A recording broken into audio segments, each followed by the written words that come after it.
Oh, hello, Internet. Hello. Sarah was having issues with the new Mini, so we're waiting for her to figure out. I think she's going to switch to the laptop and join us. That's why we're just running a little late. Blame Apple. Tim Apple.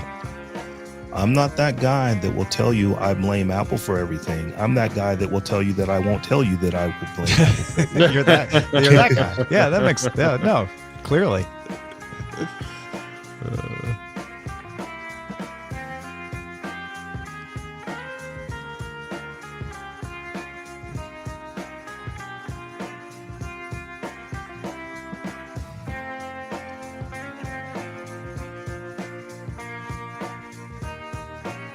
See, our poll is like, who'd want to buy the Chrome browser business?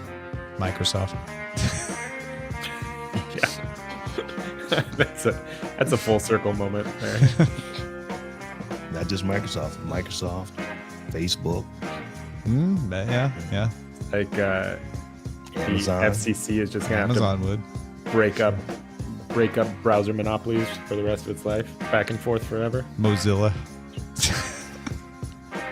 Mozilla doesn't have the money. No, they don't have the cash. They might be able to raise it.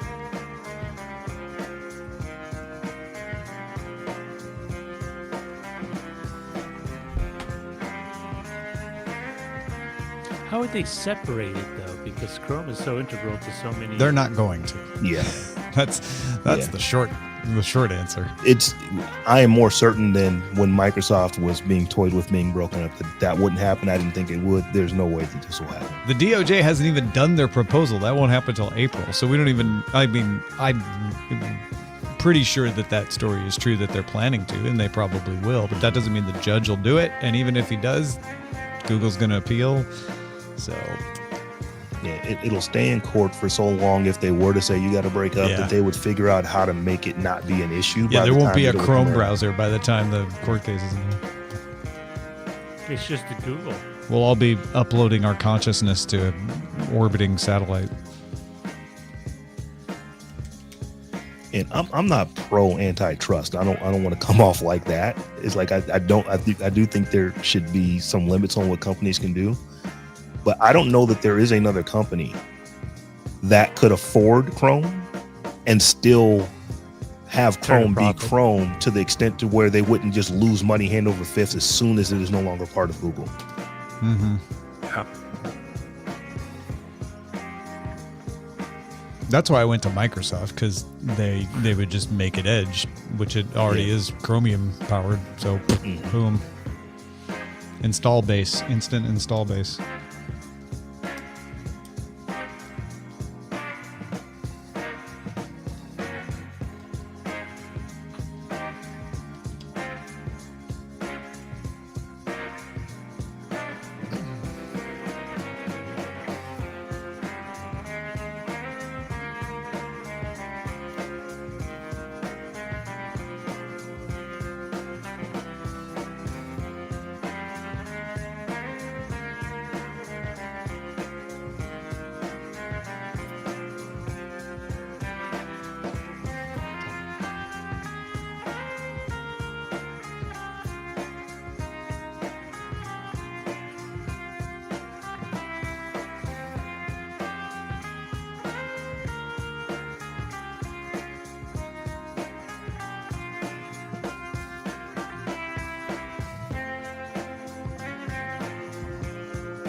Please hold, the show will start momentarily. Yeah, she's not having any luck, so.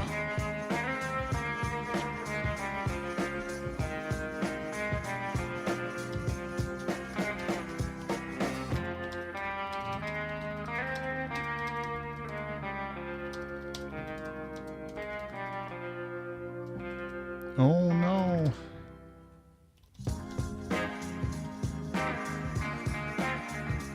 All our show hosts are with other shows. Please hold for the next available host. Ah, Clinton, that's I like funny. that. That's Yeah. pretty funny. I'm gonna use that.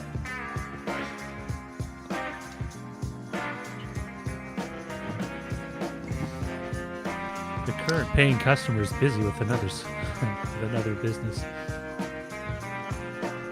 Please stay on hold to check.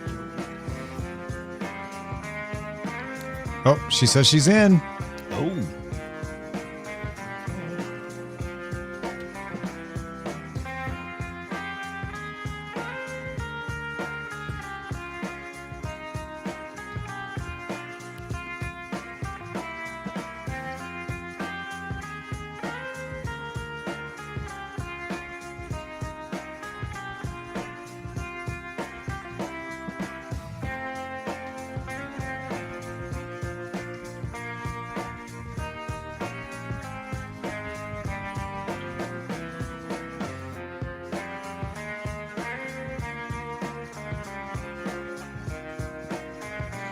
No, it's not windy.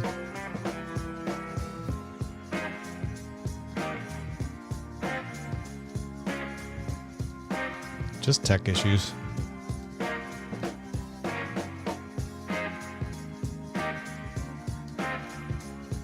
Did you know you can check your Daily Tech News Show online? Just visit dailytechnewsshow.com. To check balances, make transfers, and get help with other issues, go to dailytechnewsshow.com. That's my least favorite thing when I'm on hold. Like, did you know you could do this online? I'm like, yeah, if I could do it online, I wouldn't be calling you.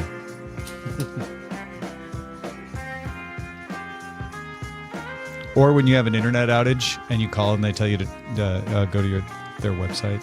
yeah. You can check your status online. It's like, That's the problem. Spectrum will occasionally text me saying there's an outage in your area.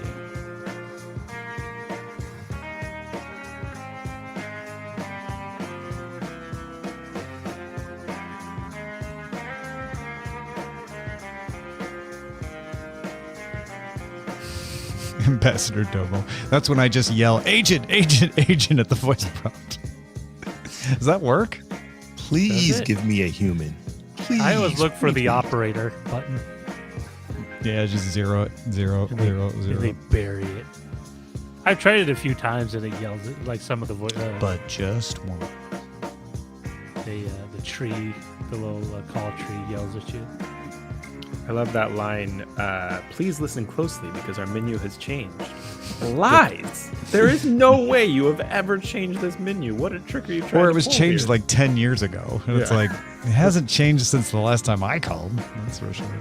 It was probably a call tree for a restaurant, different menu.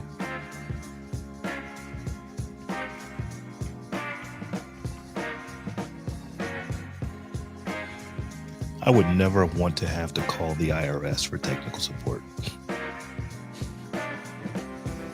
Do they still only do things by mail though? Like, isn't that like a rule? Like, you won't get a call from the IRS; you'll always get a letter. Yeah, you won't get a call from them. I don't know Yeah, if but but you can't call them. You can call them. You can. I've called them. And then, but they answer everything you say on the phone by mail. This is a really long call. It's weird. Anything that requires like an official status, they will mail to you, and then you have like you talk to them for like 3 hours, and then you wait half a year, and then you get your like official reply. That's so funny.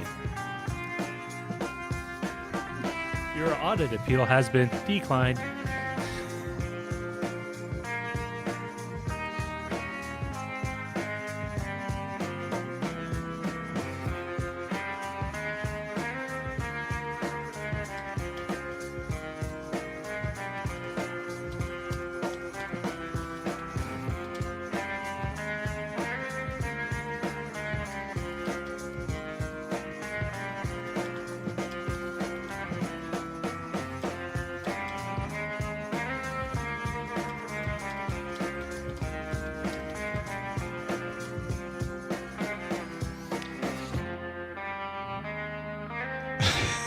Man, we ran it through twice.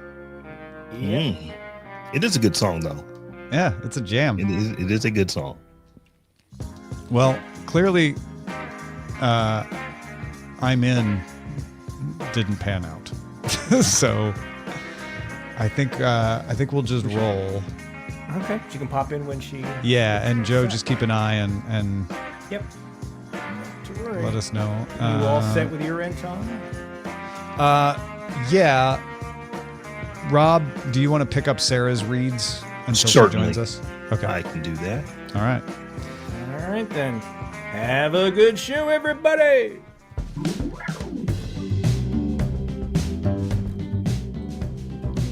Good day, Internet. Good day, Internet. Day, Internet. Good day, Internet. This is Good Day Internet for Tuesday, November 19th, 2024 in Los Angeles. I'm Tom Merritt. I'm Robb Dunewood from Columbus, Ohio. I'm the show's producer, Roger Chang.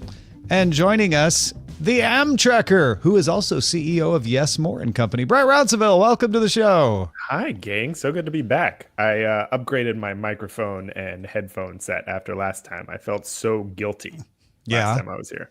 That's awesome. No, you shouldn't feel guilty, but you sound wonderful. Thank you. Thank you for doing that. Do we talk about your kidney stones now or later? Oh my gosh. We don't have to talk about my kidney stones. Yeah. But I am going to brag that I both passed out and knocked myself out today and was carried down 101 stairs by a team of paramedics at 4 a.m. You know, this basically it puts you right up with Amber MacArthur, who did the show after having a root canal.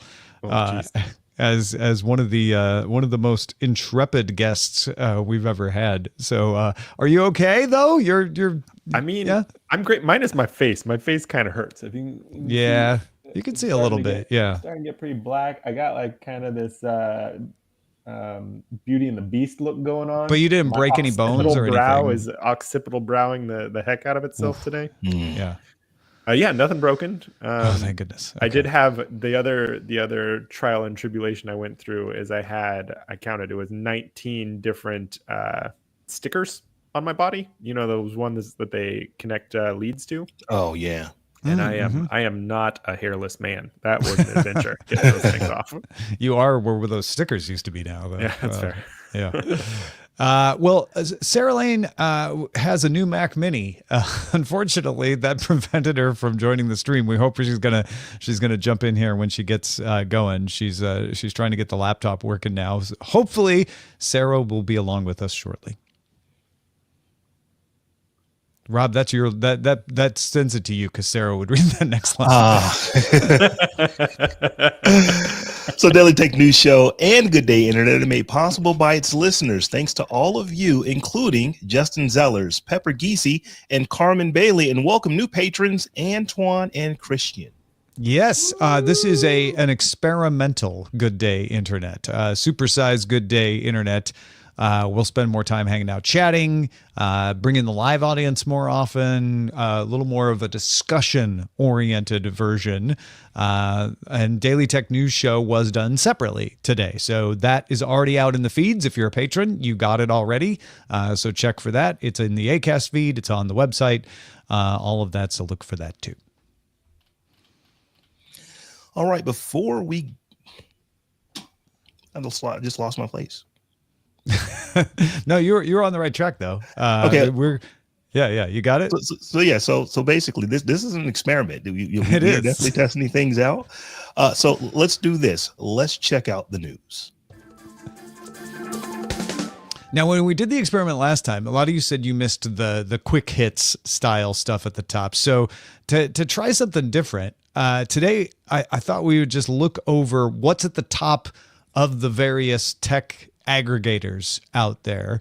And then we can kick around that. Of course, starting with Tech Meme, the top of that is Microsoft Ignite, the IT professional conference. And the big thing out of Ignite is this Windows 365 Link mini PC. It's a $349 PC that can't run apps. It's just a cloud client. It's just a cloud client, and it's it's what's amazing to me is that all the stuff that is coming out, this is what the number one thing is. This is what people are most interested in. This is what they're buzzing about, being yeah. at the top. So yeah, so this is not really something that is built for home users per se. This is definitely a corporate play. This is going to replace, I would imagine, a lot of desktops, where they just want everybody to run everything out of the cloud. It's easy to, if your PC breaks, we'll just throw, here's another one, and you're up and going literally within minutes. Yeah. You just log in. It gets you your Windows instance in Windows 365, which for hybrid work, right? If you don't have a desk, doesn't matter. You don't have to find your PC. You're just logging into your cloud windows, and everything from the last time you logged in, wherever that was, is there. Yeah, and here's the cool thing about this, or the not cool thing about it, depending on your point of reference. It doesn't even have a login on the PC itself. You turn it on, and the only thing you can do is go to the cloud and then log into your VMs in the cloud. So it is bare bones, although it actually does have nice hardware. You can plug into 4K monitors into it. It's got a fair amount of USB ports on it. So yeah, this made the top. I was surprised that it was number one, but a lot of people are talking about this today. That just means there's a lot more CorpSec executives out there than you realized. That's the sound of all CorpSec executives getting their wings. I think it's the combination Microsoft $350, like a little box, so people Cloud are PC, immediately $350. grabbed to the price. Now they don't know too much about it. I mean, like if you go to any corporate site where they sell their off lease, return products, there's a lot of thin clients. There's a lot of small form factor PCs. There's a lot of all-in-ones, and this is actually a very, I would say, a manageable exercise in IT security, because now instead of having a bunch of just, you can run anything on this box, you can only run this on this box. And I mean, it scratches two itches with one scratch, right? So it's I could totally see it. It'd be a bummer if you're like one of those people that like, oh, I need to run this on my client as well. It's like you run this and only this, and you're at work, so you're not putting your whatever app on here. Yeah, I imagine it. Oh, go ahead, Yeah, Rob. I imagine that this is not for the folks who really need a laptop, that are running individualized applications and stuff like that. This is for the folks that all they do, I don't want to say all they do, but what they do is they log into their system. Like I thought my wife works for a fairly large bank. She has a fully functioning laptop. Does nothing with, all she does is, so her laptop's so locked down that all she does is log in and then get into her VMs, and everything runs in the cloud. Yeah, Rob, your connection laptop, started breaking up on us. Sorry, man. It's I mean, I totally agree. I think it actually goes beyond that, because if Microsoft ever wanted to do the Apple pivot and move into education, this could generally be a big boon if you could just send like install these at homes, and you want to do a remote education. You don't necessarily have to worry too much about constantly giving updated hardware to students for the semester or for whatever the year is. So Rob fell off. We're going to try to fix his connection and bring it back, but we're just supposed to be moving through the headlines here. So let's go to Google Tech, Google News, top of Google News Tech. We've got Microsoft Ignite 2024, all the news from Microsoft's IT Pro. So it's kind of what we were talking about now. The 365 link is in there. AI agents is in there too. That's a big one in AI, is rolling out agents that can do things for you. So they can go do multiple things for you. And also, I think there was something about Samsung in the second slot there. Anybody playing around with the AI agents concept, it is definitely the thing that people in the AI sector are talking about the most. It's definitely something that's interesting, and I expect whatever service that I use. Say like I have a pest control service. They have a chat bot that I interact with that I find functional about 50% of the time. That's a chat bot though, not an agent. An agent would just be able to do everything for you as a business, right? So it can go and like monitor a spreadsheet and keep track of prices and get your stock inventory and order replacements and all that kind of stuff. It feels like something, Brett, you might be at least, wanting to know if it could help you at some point. Yeah, we've actually looked into this a little bit. The APIs out of ChatGPT are already really impressive, especially the Threads agents and their ability to not just talk to your customers, but talk to your customers and call back to what was discussed before. Oh, wow. And I think that's something we'll probably be adding into our service next year.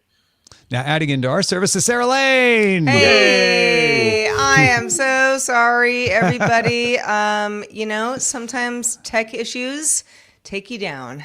Yeah, But took but Robb we're down. back. We're back. Yeah, one in, one out. Right before you joined, Robb's connection went sideways. So, at least we're maintaining parity here. Yeah. But tell us this: well, how are you liking your new Mac Mini, Sarah? Well, not that good, Bob. This is no. So the Mac Mini, we were going to do an unboxing yesterday for Apple Vision Show, but we had to delay the that episode. But so I was like, let's do it, and I spent, I don't know, 20 hours after that. What? Trying to figure out how to make this thing work. It was not a plug and play situation. I'm sorry, but it was not. No. So it just works may not still be true. Did not work for me. Thankfully I have backup machines, and so that's what I'm on now. But yeah, I'm not even using it right now. Huh. Wow. Well, we got Robb back. So now we have the entire crew. We're in the middle of looking at the top of the tech headlines. We've looked at Tech Meme. We've looked at Google Tech. Let's look at the top of our own subreddit at reddit.com/r/Daily Tech News Show. Access Washington Post coverage in just a few taps. I think that's a promoted one. Apple shares the most popular podcast of 2024. There we go. So are we on it? Apple shares. This is from RW Nash, top charts of 2024, and I think it's probably going to be The Daily, Crime Junkie, Joe Rogan, Dateline NBC, Smartless, Huberman Lab, This American Life, New Heights with Jason and Travis Kelce, Up First from NPR, and Morbid. They don't have a tech category, do they? Yeah. Do they? No. I Tech don't is see always the afterthought for these type of lists. And Yeah. if they would have had tech, I'm certain that DTNS would have been right there at 11. one. I don't see any other tech shows listed on here. Yeah, exactly. That's 11, exactly right. if not 9. Yeah. Yeah. They would have only shown 5 in that case, but yeah, probably. I mean, I listen to a lot of just various podcasts that aren't really tech related. I mean, sometimes they are. The Economist, for example, great example. But I listen to a variety of popular podcasts that they're not really tech focused. Sometimes tech gets brought up, and sometimes people talk about it, and I'm like, you don't know what you're doing right now. But that's okay. We can't all be the number one person in every category of our lives. In our own Feedly, we have a collection of RSS feeds. Bleeping Computer is the latest story. CISA tags new Progress Kemp Loadmaster flaw as exploited in attacks. What? The U.S. Cybersecurity and Infrastructure Security Agency, CISA. Okay. No. The tax exploit. Yeah. That's where I was whatting. Has added 3 new flaws in its known exploited vulnerabilities catalog, including an OS command I injection see. impacting Progress Kemp Loadmaster, which contains an OS command injection vulnerability. Okay, there you go. If you're in security, all those words make sense. I understood them all individually. It was when you put them into sentences. It's the order they were hit. Yeah. Yeah. And then Hacker News has El Capitan new supercomputer, fastest in the world. NASA unveiled the world's fastest supercomputer to air in its mission to maintain a safe, secure, and reliable nuclear stockpile. Well, joke's on you. I'm still running El Capitan on this laptop. You can secure your own personal nuclear stockpile. Phase. All right, last one, Yahoo Tech. Why not? We're open if we continue to do this in the future for other suggestions of places to look at top stories. But it looks like they have a carousel at the top of Yahoo Tech. But the first one under the fold is Blue Sky has the juice, but it still doesn't have the normies. So it's grown to 20 million users on Blue Sky. I feel like it has the normies at this point. Are you calling more than normie? it did 2 months ago? Anyway, What it doesn't have is just people who just have accounts, and they may go every now and again and then look at it. But people who are into social media, you're probably right, Sarah. I think that you folks are, just because it's so hot. I mean, they were 15 million not a week ago, so the fact that they've grown 5 million in just the last week or so is pretty impressive. The whole thing is, it kind of blows my mind in a weird way. So it's like, okay, so we have X that was previously Twitter. You might still like hanging out on that network, but obviously people have been looking for other networks to find. And I don't really think that has all that much to do with who owns X at this point. It's more of just, this is what happens.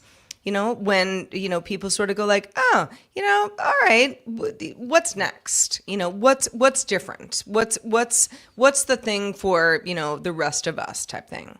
So, Blue Sky, I sort of ignored, to be honest. I was, pretty into Threads and still am.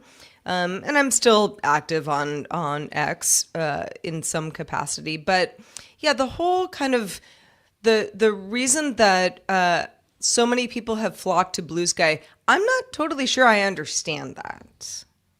I think it doesn't matter that no one understands it and that there are no normies there. I think that if anything, that puts them on a more similar trajectory to Twitter than Threads is on. Like Twitter in the early days, the top 100 were all like revision 3 hosts. It was all tech all the time, and all of the trending accounts were tech, and then eventually everyone else found the place. And I can't imagine that wouldn't be the same path that Blue Sky is on, or could be. Well, that is our Check the News. Just a quick tour of what's at the top of the various websites today. Let's get into our main discussion. So according to Statista, a majority of U.S. holiday shoppers in 2024, that is the end of this year. Oh my gosh, how did we get here?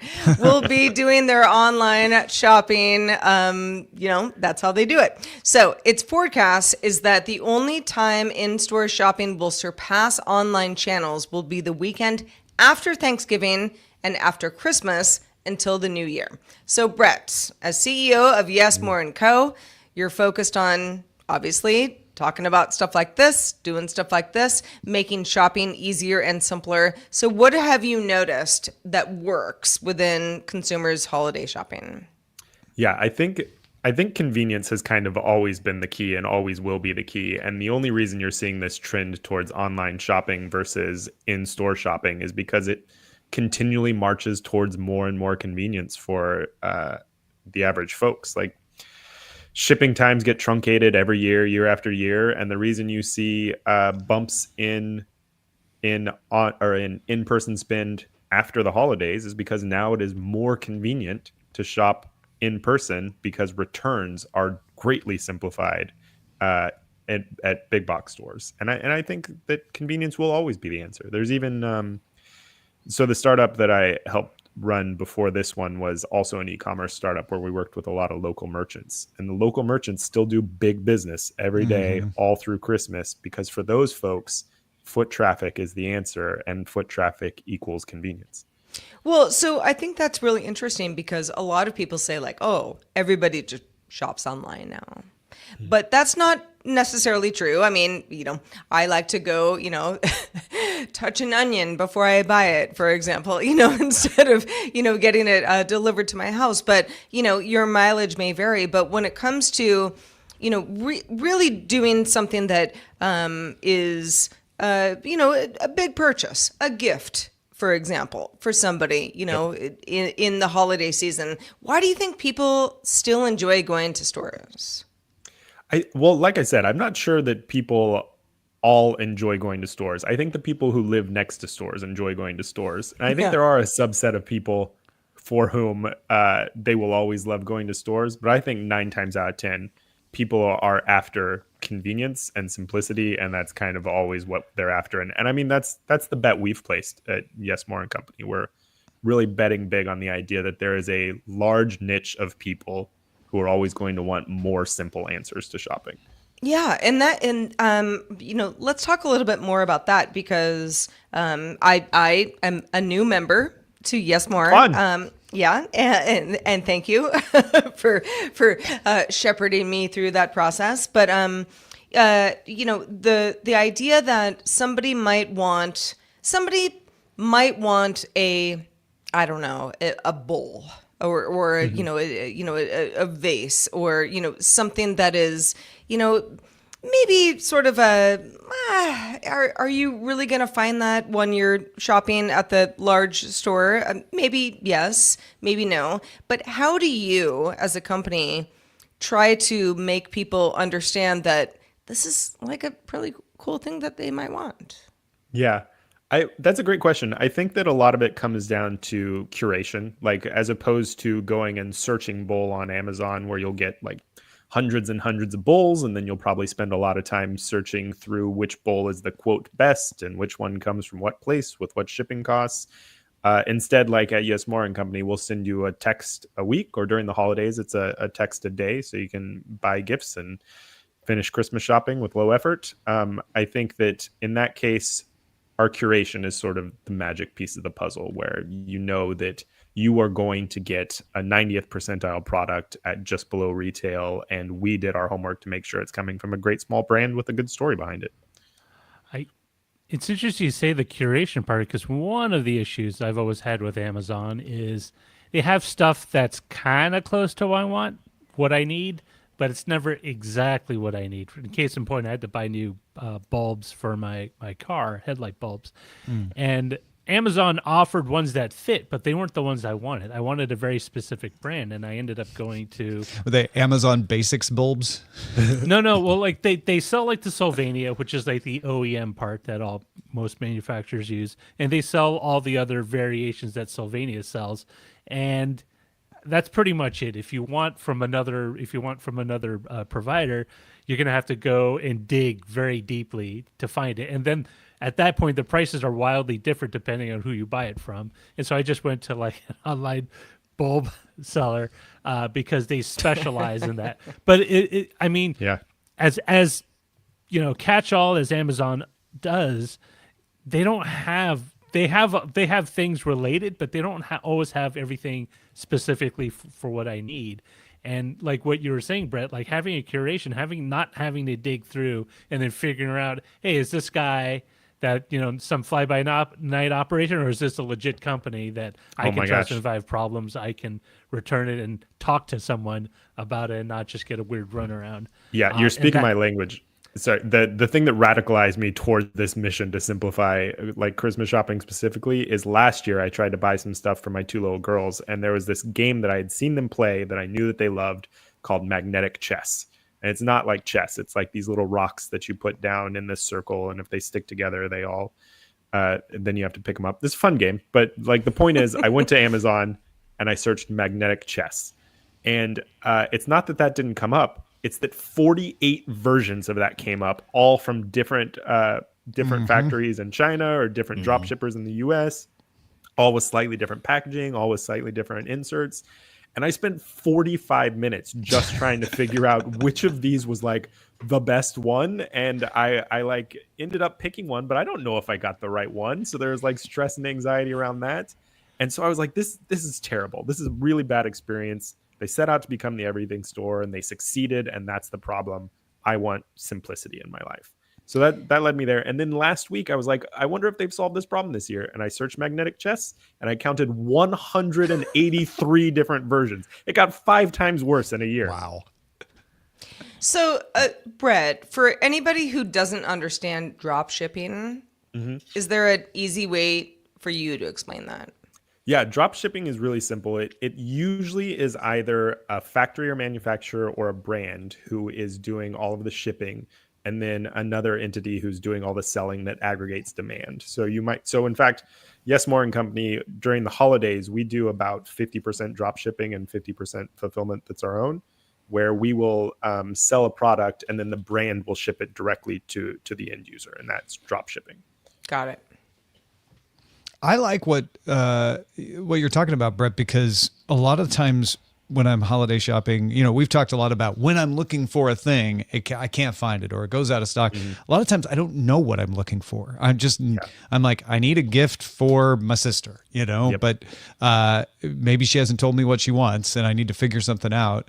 So having too much choice doesn't help. You want someone to narrow it down and be like, hey, here's a really cool tea set, with a mug and some tea and some honey or something like that. And you're like, oh, she would love that. Or no, she wouldn't, but I'll wait till tomorrow and get another suggestion. And I kind of love that idea of you don't have to spend 45 minutes thinking. You just look and go, yes, that will work. Or nope, I'll wait for the next one. And then you're done. Yeah, zero homework. And if you like tea and mug sets, spoiler alert, I can tell you the exact day you're going to be very happy during the Christmas season. I'd read your mind. So I am a fan of online shopping. I do not like going into the store. Now, part of it could be because stores don't ever carry my size. I'm 6'4.5", 310 pounds, and built like a defensive tackle. So it's kind of hard for me to get anything for myself. And because I can never get anything for myself, I just generally don't want to go into the store. And what I have found is that it is kind of hard to buy something the first time online. But when it comes to, okay, once I've gotten something, it's online from there out. Once I know there's a thing that I like, I never need to go into the store to get that again. It's everything I do now is going to be. I hear that for sure. And it's not all Amazon. It's just online. I know what it is. Yeah. I know the color. I know what it smells like. I know what it feels like. I don't need to go see it because anymore. The first time it's a little bit of a gamble, right? Like, I hope this works. I hope it fits or, all that stuff. But once it does, I mean, I do that with my Havaianas. It's like, I know exactly what I want. I do not need to go to a store to get them. I just buy them online because I know my size exactly. And, it works out. Same goes for a variety of pajamas. But I had to, kind of go on the ledge that first time just to be like, is it going to work? All right, I'm like that with a pair of jeans. I just buy the same pair of jeans whenever the jeans wear out because I know they work. Me too. Me too. Amen. I mean, jeans are so hard to get. Once you get the fit, keep the fit. Yeah. Shoes. Well, I'm not buying the same pair of jeans because that would be weird. You get the same style. I get the same kind. Eileen goes into the hamper and pulls it out. And then No, He I just sells it to me as a drop shipper. Tom's like, on no, Amazon. just the exact same pair of jeans. Well, there is something to be said about that too, where I'm like, they're the best pair of jeans. I will wear them until they die. But that's sort of a different conversation. I have bought the exact same pair of jeans in exactly the same color just because I liked the ones that I had so much that once I started wearing the knees thin, I really liked those and was able to go back and get the exact same pair. So give me the same ones. I will do that.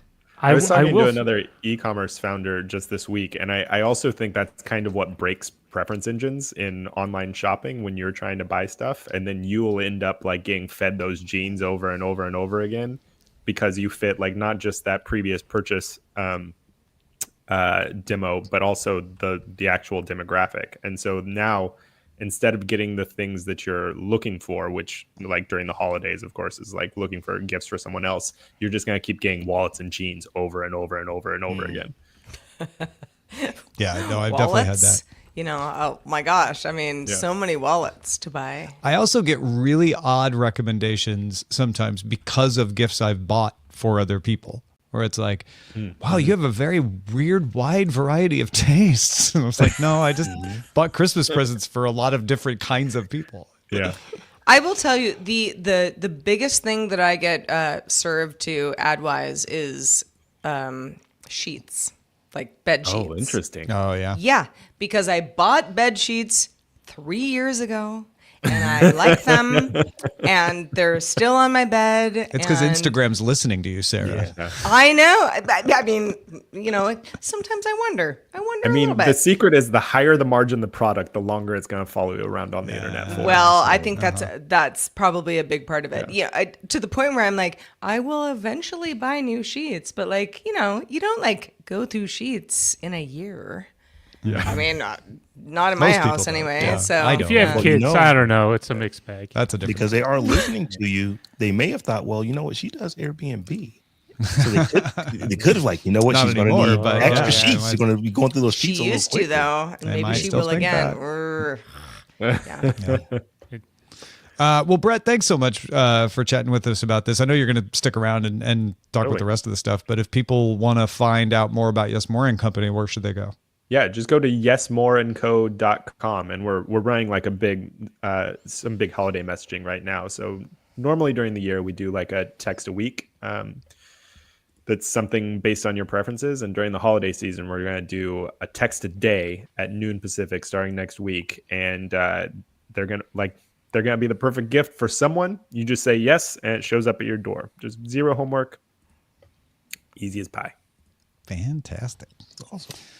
All right, part of our Good Day Internet experiment today is we all just brought some stories to chat about. We're going to go around the table. We probably won't get through all the ones we brought, but Sarah, kick us off. What's the story you want to chat about first? Well, I think it's very apropos based on our previous conversation, but as an Instagram user, if you are one, you might be happy to hear that the company is rolling out a new feature to let users reset algorithmic recommendations across the feed, Reels, and Explore. So basically, as a user, you can access the tool in your settings, opt for a fresh start by recalibrating suggestions based on new interactions. More or less, this means you're kind of just flushing out all that stuff where somebody has been telling me for 3 years now that I need new sheets. The tool doesn't delete your data, doesn't necessarily impact ad personalization, but Meta says it's part of a broader effort to improve safety for teens and younger people, but will be available to everybody. Response to folks saying that Instagram and other social networks encourage addictive behavior. So I thought this was interesting because, again, we all sort of like, they're all listening to you kind of thing. I think that, they're sometimes what you think is happening isn't necessarily happening, but the idea of being tracked is a real thing. And if you can just kind of go back to zero, I think that puts some power back into the minds of users. Yeah, I think when you've been using Instagram as long as we have, I think probably 14 years now that I've been using Instagram. Yeah. There are some patterns that the For You feed is like, oh, you really like this thing that you liked back in 2015. Let's show you accounts from that. And especially I think in 2020, we all did different things that we wouldn't normally do. And so that's more recent. Being able to say like, stop recommending me these kinds of accounts to follow on Instagram. Stop showing me these kinds of reels on Instagram. Let me start over. Let me build it up. Instagram warns you like, you won't be as useful when it'll be pretty generic at first. You'll have to like things and follow different things for us to build back that For You algorithm. But I think a lot of people will take advantage of this because they're tired of seeing things in their For You feed that just aren't relevant. Yep. And even like going back to like the earlier days, it's like deleting cookies. Well, it's not going to be so personalized. And sometimes people are like, I want that. Great. I want it. Yeah. I want to start over. And The let me funniest- do that if I want to do that. I mean, it's weird because I do this a lot when I use Chrome. I always just pop open an incognito window to do a new search for anything I'm looking at. And I've always wondered, it's like, why can't you just have this for your Facebook feed or X or whatever? This where it won't just- affect ads. Yeah. Let's just be Oh, yeah, perfectly clear. Your ads on Instagram are still going to know everything it's ever known about you. Yeah. But it's the for you stuff. The Yeah. people who you don't follow that it's like, but we think you might be interested in it. Yeah, I mean, my dog Otis has his own Instagram account. does. Of It's a course, great I Instagram don't run it. It's all him. It's run by Otis. It's yeah, of course, he's a dog. Paws up. But yes, but you know, like things like that. It's like he has very specific accounts that are recommended to him at all times because Instagram is pretty sure they understand you're a dog and you want to follow other dog accounts, which is true. But when They it do comes know to he's a dog on the internet. Damn it. they do. Yeah. That old New Yorker cartoon is they, not true they, anymore. They got me on that one. But like when it comes to, you know, whatever account that you're running on any social network, the sort of like, we think we know what you want. Sometimes that is helpful. Sometimes it isn't. Sometimes you're just like, I've had it with, you know, like, no, the algorithm is not working for me. So I think this is a good thing. I am I a think fan. it's a hilarious thing myself. I think that it's really funny that training an algorithm has already become like this meta game where you're always like, there's always this second order thinking that you're going through when you're liking things on Instagram where you're like, well, I better not like that thing about parenting because I'm getting enough parenting Totally. stuff. Oh, But I'm yeah. gonna like more of this wood joinery. I have friends all the time who are like, I'm not clicking on that link. It'll screw up my algorithm. So then what I'm they're like, doing is they're saying like, okay, we'll let you start over, but we're not going to let you fix it on your own. We're not going to let you say like, Yeah. I want less parenting stuff and more woodworking stuff, but we are going to let you start that metagame over and over and over Well, again. all you want. and that's sort of what they do, right? They give you what you think is a nod to customer preference, but really it's more of a like, we'll give you so much space, but not more than what we think you should have. Yeah. I'm a fan of this because I pretty much stopped using Instagram when Instagram became more about video than it was about pictures. And I believe that although I have some branded accounts that are fairly sizable, they are so on brand. I'm only using to basically to broadcast out. My personal account, I think I've got 4 posts on it. It may have only had maybe 60 ever on it. And one of the issues that I run into is that I'll be somewhere else, click on something, and it takes me back to Instagram. And I forget which account that I was last logged into. So now on my personal account, that all I do is lurk. I don't post anything there. I just go look at other stuff. It's very easy for me to get crazy stuff coming in that feed because I've clicked on something or somebody sent me something I clicked on and didn't realize it was going to take me into Instagram. And now I'm getting all of these similar posts of things that I simply just don't care about. My personal Instagram really is just for looking at what my nieces and nephews and kids have done. I don't like that. It's very rare that I'm even on that platform. So if I can go and clear that out and really keep it to this is the only kind of stuff that I want coming into my Instagram, I'm for it. Mm-hmm. All right, let's move along to Robb's story. Robb, what'd you bring us today? Well, I was looking around on Fast Company earlier today, and I saw this article. It was titled, AI is already taking jobs. Research shows routine tasks are the first to go. And just a summary here is, according to researchers from the Harvard Business School, the German Institute of Economic Research, and Imperial College London Business School, generative AI tools such as ChatGPT impacted the job market with a 21% reduction in demand for freelance jobs that are automation prone, don't require consistent human attention in the 8 months after ChatGPT was released 2 years ago. So just think about this. ChatGPT came out 2 years ago this month. It's not even 2 years old yet. It's the end of the month when it'll be 2 years old. Within 8 months, they saw a 21% reduction in these manual type tasks. The article went on to say that they also saw that once Midjourney and other image processing sites, they saw that freelance work for artists and graphic artists went down. So the question is being answered. I think everyone knows is that the question is being asked is AI going to affect people's jobs? And I think the data here is showing you yes, it absolutely can. It absolutely does. And I don't think you can really expect anything else because I know me, there's things that I'm doing with AI that I simply just wouldn't have done before. because of it. So I would imagine there are other people who are doing things where they would have paid someone else to do it, and now they're not. They're using AI to do it for them. This is a good first step article, but it's correlative. So it's not impossible that there's some other reasons that freelance jobs are going away, right? Like that's the thing you got to be careful with correlative.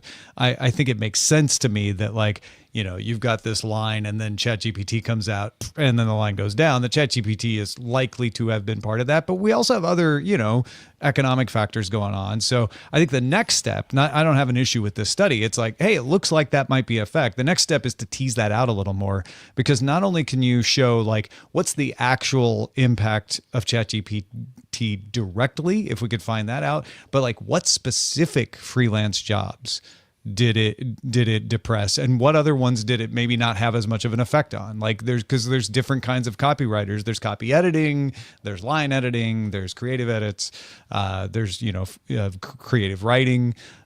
So I'd be curious to know more, but yeah, it doesn't shock me that we see that line change for sure, especially when it comes to writing and even images to some extent.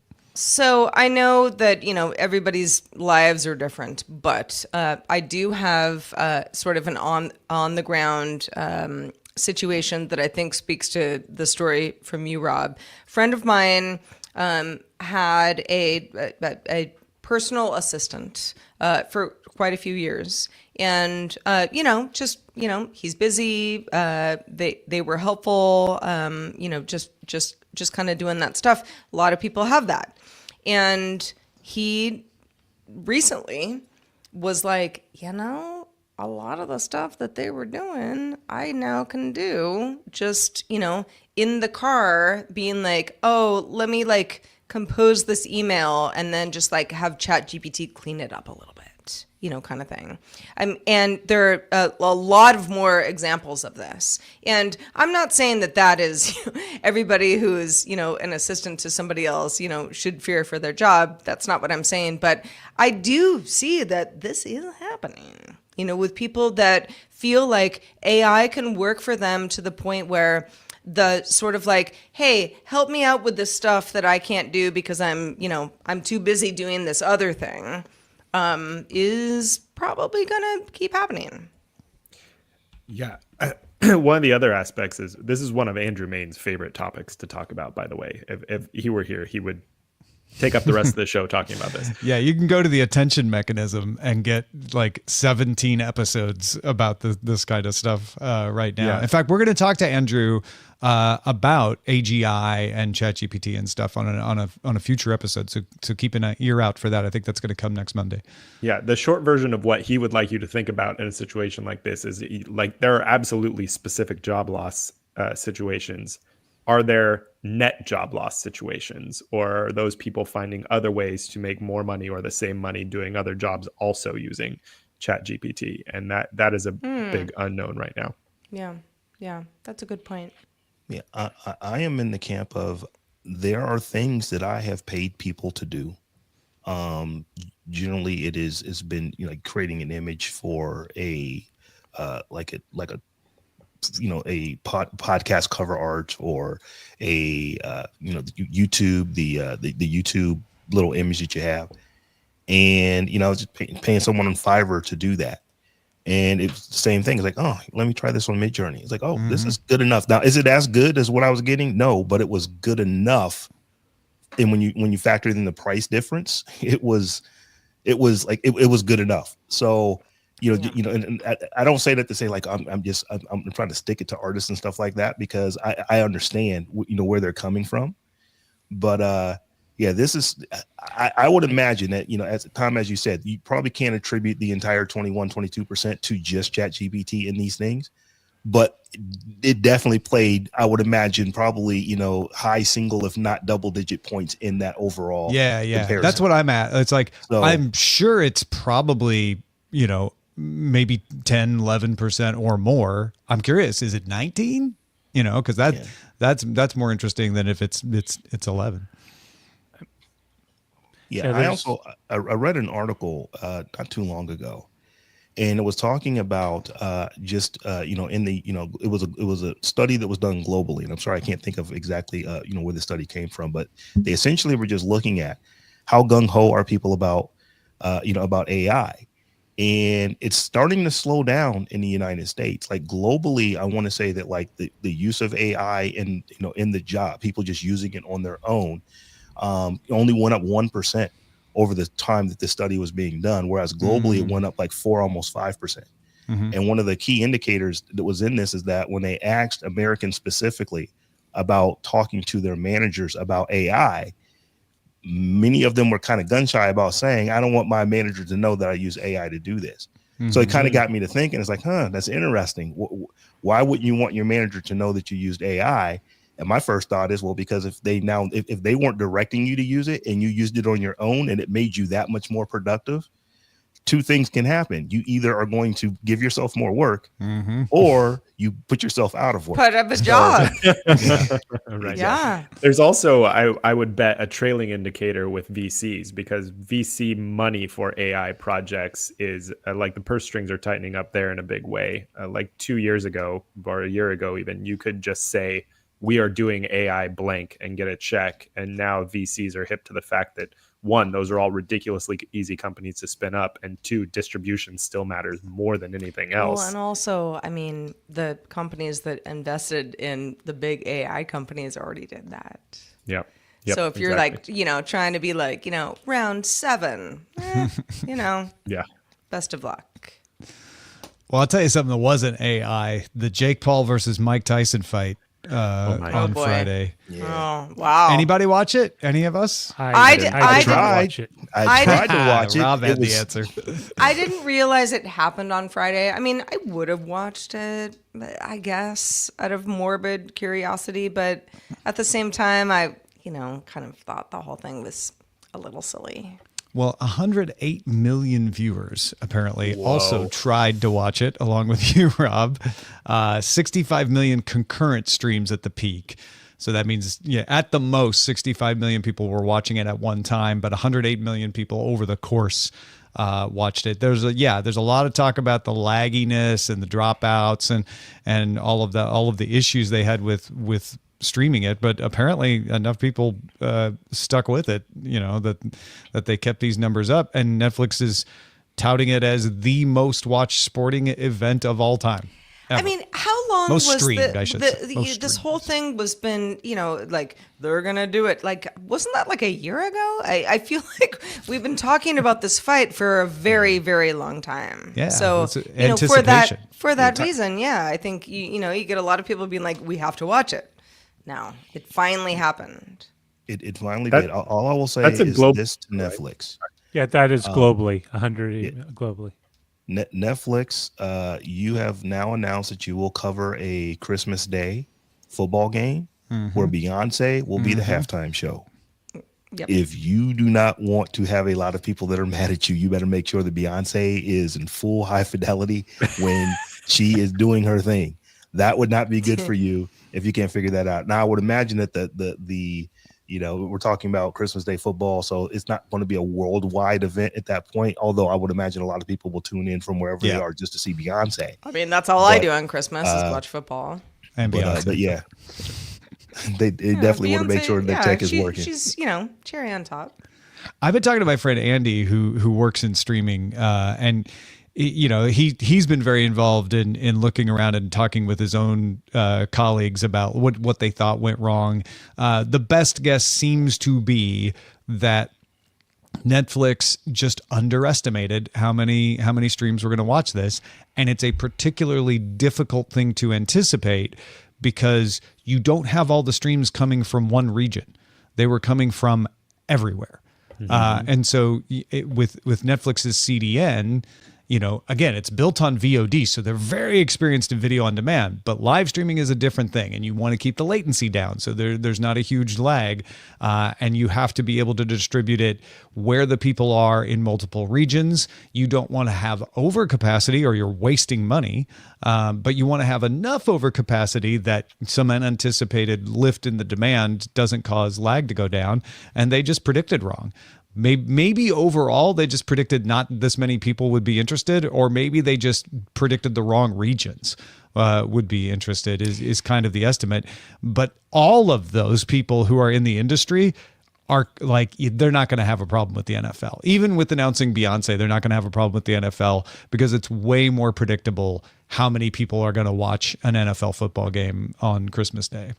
I also, this is conspiracy theory, Sarah, right now, but I wonder sometimes, where a company like Netflix could kind of use it to its advantage to be like, so many people tried to watch this fight. It was so popular that we simply couldn't keep it up. They broke out. So many people watched it. They broke the internet. Yeah. Well, Netflix isn't saying that. Netflix Well, is only Netflix is react.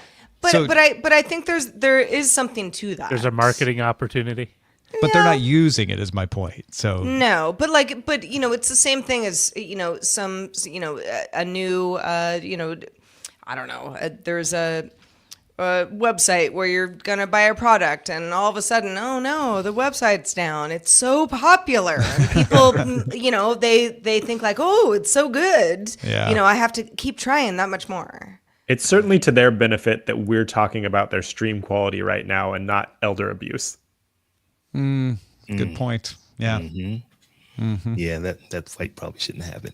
And here's one of the things that I'm looking at right now. So Netflix has 282.7 million paid subscribers right now, or as of the third quarter, into the third quarter this year. And they got 108 of them logged in trying to watch the same thing simultaneously. That is impressive.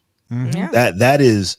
Well over a third of everybody who has signed up to your service is trying to watch the same thing at the same time. That's pretty impressive. At least tried, or at least sampled it, watched for a little bit. Yeah, that's huge penetration when you put it that way. That's kind of crazy. Roger, do you have a topic, or should we go on to the mailbag? What do you think? Yeah, we should probably go into the mailbag. All right, unless you want to talk about the Mojang Studios and Merlin Entertainment building. Well, now we're talking about it. Yeah, exactly. So Mojang Studios is teaming up with Merlin Entertainment to build out 2 theme parks based on Minecraft called Adventures Made Real. The parks will be based in the U.S. and one in the U.K. and will feature Minecraft-themed interactive attractions plus the usual theme park rides, gift shops, and restaurants. They're expecting it to launch around 2026 and 2027. Merlin Entertainment is the same people behind Legoland. So it's not, they do have Well, and Legoland, huge success. Oh yeah. So there you go. And what is Minecraft? But It's kind of Lego-ish. Lego-ish. Yeah. Lots of It is blocks. Lego-ish. Yeah. So I thought that was a pretty quick turnaround. I mean, how long did it take for them to make Harry Potter into a theme park? 8-10 years? Well, and it's just a section of a theme park, right? Yeah. This is going to be its own deal. Like it's not part of another it's its own existing deal. theme park. Interesting. I mean, it took Lego. Lego was invented in the late 60s, and it took them 30 years to crank out a theme park. It's pretty quick. I mean, Brett, If not more. Brett has worked at theme parks, or a theme park. Yeah. What do you think? I started my career as a theme park designer for Disney. This is actually a plot map of Disneyland behind me from the 60s. Oh wow. Oh wow. Wow. Oh, that's kind of cool. That's so cool. Yeah, I'm curious mostly about demand. Like, is Minecraft demand still as high as it was 10 years ago?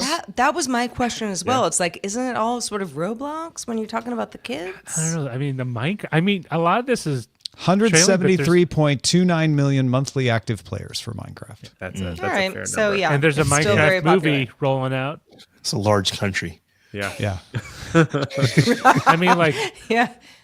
people go to Knott's Berry Farm, and that's not exactly is it a national? How many people play Knott's Berry Farm online? None. Because they don't have a game. You guys, what Touche. do you have against Knott's Berry Farm? Nothing. I'm just Not saying. Scary Sheesh. Farm. It's not a very scary farm. It was always sort of like, yeah, It's more of a jump scare. Like I'd rather you go to the Magic park Mountain, but Knott's Berry Farm is fine. I could only It's get there. as far as Knott's Berry Farm. Minecraft is ridiculously popular though. Like my children were kind of above the age that the sweet spot for it, but I've got like 13-year-old nephew, an 11-year-old niece, a 14-year-old niece, and they spend all of their computer time either in this or in Roblox. So to Sarah's point, I hear about Roblox all the time from my kids' friends, and they're 6 and 8. But I don't feel like I hear about. I feel like it's Minecraft. generational, and Roblox may be more popular. It was Minecraft, Right. in the, Yeah. in the aught teens. That's all I heard about from everybody's kids. I think a lot of kids who grew up playing Minecraft are also returning to Minecraft too. I've heard a few anecdotal stories Yeah, of it's like a yeah, nostalgic my thing. college age kid is playing Minecraft again because it's comfort gaming or something. Yeah. All right. Well, I am always pro more theme parks. Excellent. All right, let's check out that mailbag I was talking about. Let's do it. So Dominique in Belgium wanted to add to our discussion yesterday on DTNS about solid and Belgian regions of Flanders. They write, I was momentarily happy when Tom said on the show that there was good news about solid. Then I realized he was talking about Flanders. Oh no. If the future successes of Solid depends on the outroll over here, writing from Michelin in Flanders, it's not looking very good. I have much sympathy for the goals of Solid and of course for the great Sir Tim. But Solid needs to be both simple and universal. It has little chance of becoming either over here. Government initiatives are actually quite a mess here. Who knows? Maybe Flanders will pull it off this time, but keep on doing what you do over there. Dominique had a lot more to say about that, but that's kind of the gist of it. I have no not very idea what optimistic Dominique about just it. said to me. Could not tell you. Let's finish with a question from Eva. I'm genuinely concerned about what my search options are since Google seems to be slowly circling the drain. I don't want to have to fact check my results, which I feel I would need to using a large language model. I don't want a flood of people on the internet telling me their opinion on TikTok. Are there any reliable search options nowadays? I fal like Google search is still pretty reliable. Google is still pretty good. Yeah, I mean, you have to know how to ask how to ask the right way to get, the answer that you're looking for. But, I would not call Google circling the drain in any capacity. I think maybe Gemini versus ChatGPT, that's a conversation. Much more of one. Yeah, but yes, otherwise, search- yeah.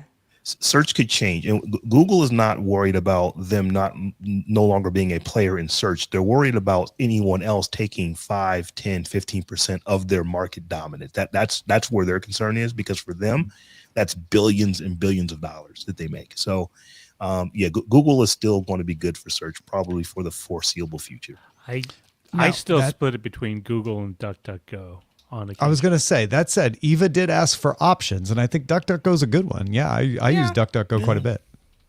I saw a stat. Rand DeRuiter did a super deep dive on a large data set the other day, and his contention is that Google search is not what we all think or thought it was, and people are not using it the way we think or thought it was, and that like a full 30% of searches are all brand name searches. So like more navigational searches than actually trying to find information. Instead of going to like Nike.com, I will actually search for Nike and then, there's their webpage. Click on that.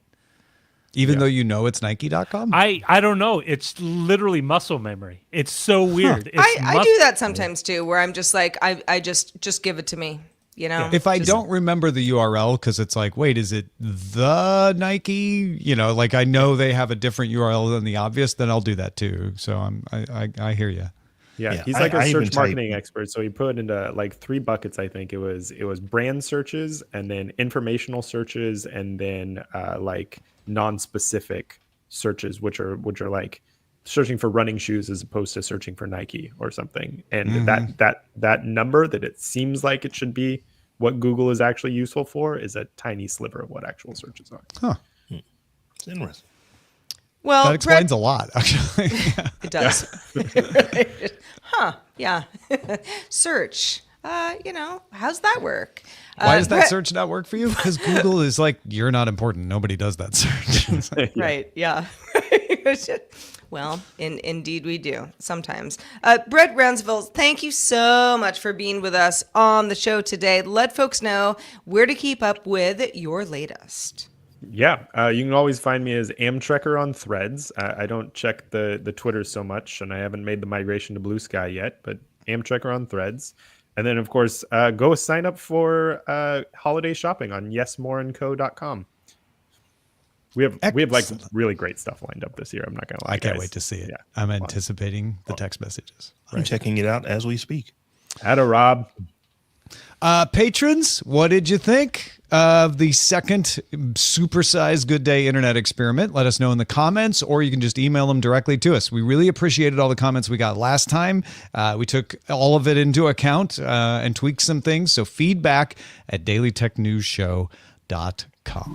We will be back tomorrow with Scott Johnson and a regular show live Monday through Friday at 4 p.m. Eastern, 2100 UTC. You can find out more at dailytechnewsshow.com/live. Thanks for joining us on this fun experiment show. Have a good day. Have a good day, Internet. Good day, Internet.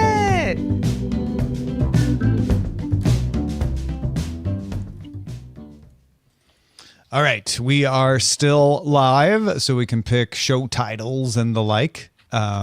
Which I don't know. I mean, maybe if we do in the next experiment, we should just do the show titles in the show. But good stuff. Thank you, Brett. Yeah, fun. Thanks for having me. It was so fun. Yeah. If I you like you would guys. to stick around, you can. If not, all we ask is that you make sure that your video uploads after you exit the studio. It'll give you a little prompt for that. Okay, I'll stick around for a bit. All right. I called off all my other calls today when I was in the ER. Yeah, you need to rest, man. All right. Let's thank all the folks on Twitch who have been supporting us during the show. Here, Zoe Brings Bacon with the bits as usual. Honda Insight resubscribed with Prime for the 44th month. Lion Jim Video at Tier 1 for the 66th month. Catnip Commando followed us yesterday. No super chats here, but thanks to all the YouTube folks as well. And thanks to all the patrons who's supporting us at patreon.com/DTNS. Let me see what we got in the titles there. When do we talk about the kidney stones? From Zoe. Sarah wasn't on the call. I'm like, when do we talk about that? I missed don't the herring remember us story. even starting that conversation. Hey, Google, Yeah. what's a good search engine? Does somebody have kidney stones here? I was in the ER this morning at like 4 a.m. Oh my gosh, I'm so Yeah. sorry. Oh, Yeah, it was brutal. that I know one other person who has kind of chronic kidney stones, and I have been assured that it is not fun. This is my second go around. I can second that. Oh, I'm sorry. You doing Second- okay the now? second. I feel fine and great. There's still a rock in my body that is not out yet. So we'll see how I feel at any moment in the next And several don't weeks. they do lasers now? Like if they Only can if they're find real it. big. Yeah, they have to be pretty big for that. I see. Yeah, so they can lock Otherwise, on. you just have to pass it. Yeah. Yeah. They said this one was 4 millimeters. Oh, Which that's- Wow, that's still big. seems That's bigger pretty than my body bits. Yeah? Yep. Don't want to pass. That's- Don't want to pass it. No. Yep. Mm-mm. I don't Yeah. know if the doctor was trying to make me feel better or not, because I submit to you that it did not succeed at that. But she was like, I know some people who are who have given birth and passed kidney stones, and they say that they're comparable pains. And I was like, no, I don't want to know that. Thank you. Comparable pains. Yeah. No. Yeah. Maybe this is just I was gonna make a joke about like maybe guys will finally know what childbirth is like, but I don't know what that's like either. So it's not my joke to make. Let's see. We got some other titles here. He's a dog on the internet.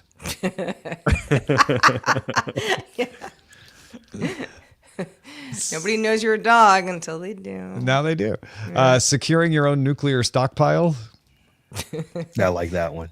That's That's a good. good one. Thank you, Moose. What else? You don't want high infidelity at the Super Bowl. What do you got against REO Speedwagon? Is that an REO Speedwagon High song? Infidelity is an REO Speedwagon album. It is? Yeah. Oh, wow. I did not know that. Don't make me sing it. J-Rom I- 20 has it's I won't make you sing it. Yeah. Not a hairless man. Is it I Can't Fight This Feeling Anymore? Isn't that REO Speedwagon? That's later. That's a later album. But Oh, yeah, that's a later That's album. REO Speedwagon. Okay, got it. All right. Well, I'm at least in the right Yeah. You got the right band. right band. Yeah. I've forgotten when I started. AI is gluten freelance. It's a thinker, Saray. Yeah. Yeah. Not a hairless man. Okay, that's funny.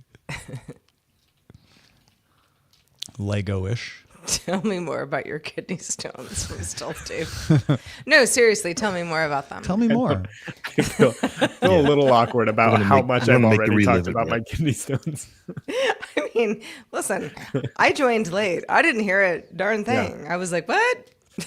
Let's shift topics to something more appropriate and talk about my vasectomy. Yes. Yes. Much better. Thank you. Thank I you. think it's, arguably less painful, right? Oh, not an argument. Yeah, Certainly not less even close. painful. Yeah. What do we like? 183 versions of magnetic chess?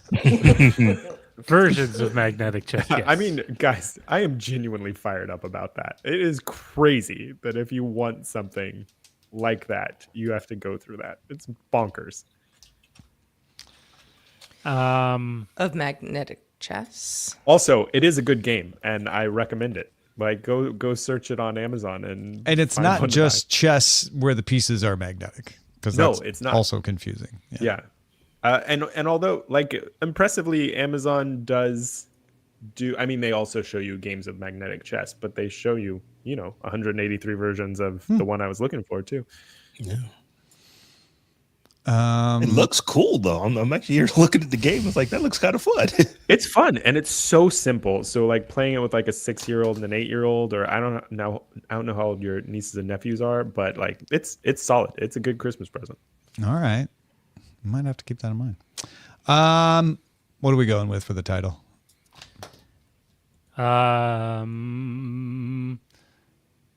Securing your own nuclear stockpile. What do we talk about? Yeah. 183 versions of magnetic chess. Nothing. I mean, no. that was a crowd favorite here. Yeah. Done. Yep. All right. 183 Thanks, Zoe. versions of magnetic chess. Thank you, Zoe Brings Bacon. Time to bring the ship into the shore. Twitch folks, tell Trisha Hirschberger we miss her already, even though she was just here yesterday. We're going to raid Trish. And YouTube folks, have a great rest of your day. We'll see you tomorrow. Bye. Bye.